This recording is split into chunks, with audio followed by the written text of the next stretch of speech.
kod kreativnog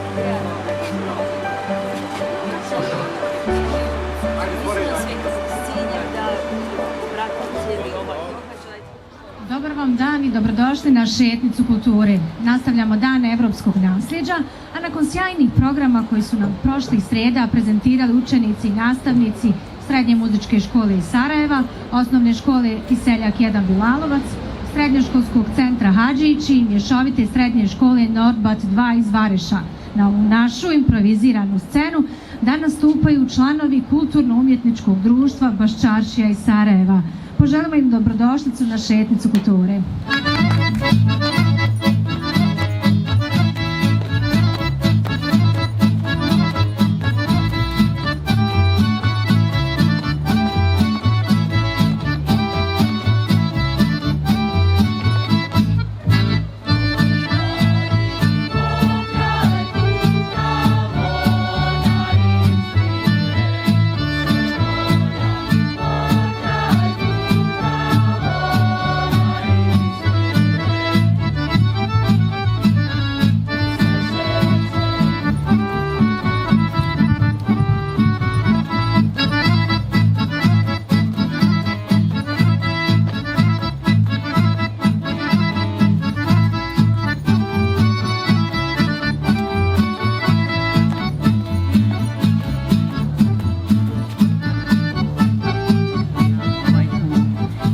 Danas se vrijeme malo igra s nama i nekako kao da provocira našu odlučnost i izdržljivost hoćemo li opstati usprkos kiši, ali kao i svaki put do sad učinit ćemo sve da ova šetnica bude ponovo prostor na kojem će slučajni prolaznici, ljudi koji otvaraju prozore da nas gledaju i slušaju, ipak biti tu do kraja s nama, a ja želim zahvaliti svima vama koji danas jeste ovdje sa nama, podjednako koliko i ovim sjajnim ljudima koje zapravo, ja mislim, svi jedva čekamo da vidimo. Pa eto, neka onda lijepo, dobro, umjetnost, kultura, tradicija počne. Hvala.